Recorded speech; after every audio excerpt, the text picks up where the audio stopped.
le Seigneur, il est vivant. Ensemble, louons le Seigneur, il est vivant. Ensemble, louons le Seigneur, il est vivant. Ensemble, louons le Seigneur, il est vivant.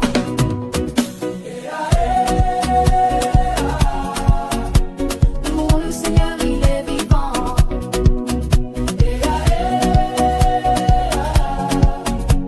Louons le Seigneur, il est vivant.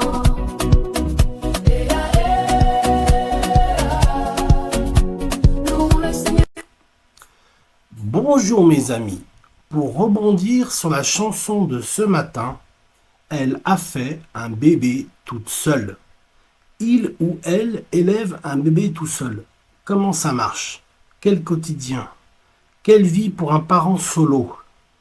Comment le soutien de l'église locale est si important et crucial pour ces familles monoparentales?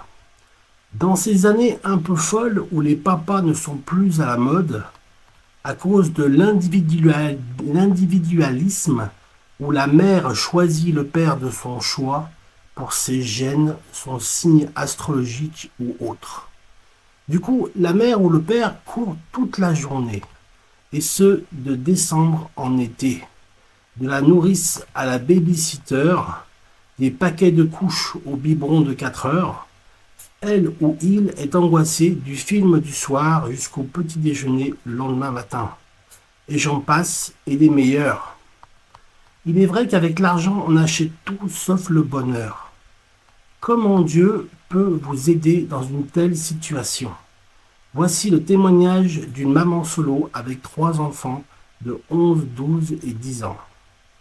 Elle dit, souvent, il y en a qui échangent sur vraiment le fait qu'ils n'en peuvent plus, qu'ils en ont ras-le-bol, et que c'est trop dur, qu'il y a évidemment des vides, ils vident leur sac, il y a des vides dans leur cœur. Vraiment, c'est cela qu'ils ou qu'elles vivent. Ce que j'ai découvert en réunissant une relation, en reprenant une relation avec le Seigneur, c'est vraiment la paix qui vient de lui. C'est-à-dire que j'avais été très tourmenté, j'avais été sujette à des grandes angoisses.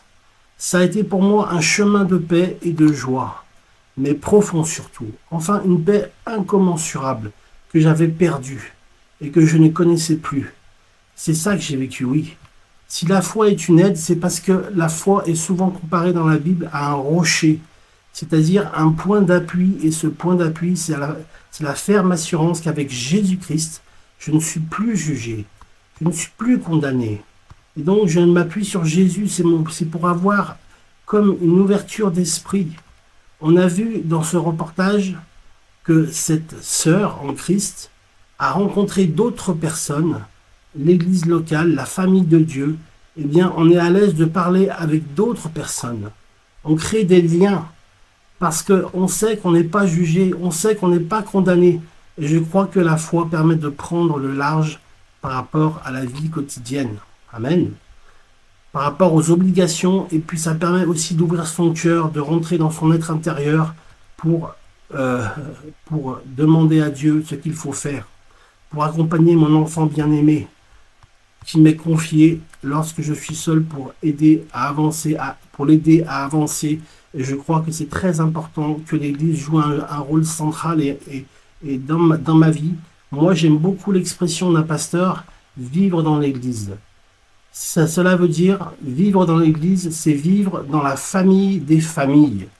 Dans une famille où il y a tout, et bien donc chacun a sa place dans les familles de la famille. Et voilà, on est ensemble, on est un seul corps, le corps de Christ, et on prend sa place dans ce corps de Christ. Amen. Du coup, ça pacifie le quotidien et ça redonne du baume au cœur. J'allais dire, ça rebooste, c'est un peu ce qu'on a vu dans ce reportage. Ça donne la joie et la force d'avancer, de continuer à se battre.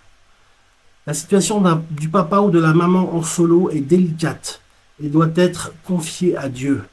C'est dans la prière en disant, voilà Seigneur, me voici, prends tout Seigneur, prends tout Seigneur. C'est là que Dieu répondra à toutes les situations et à tous les scénarios. Demandez la prière de l'Église pour moi, pour ma famille, pour mes enfants. Dieu veut me venir en aide Peut-être que ça prend une coloration particulière quand je suis papa ou maman en solo.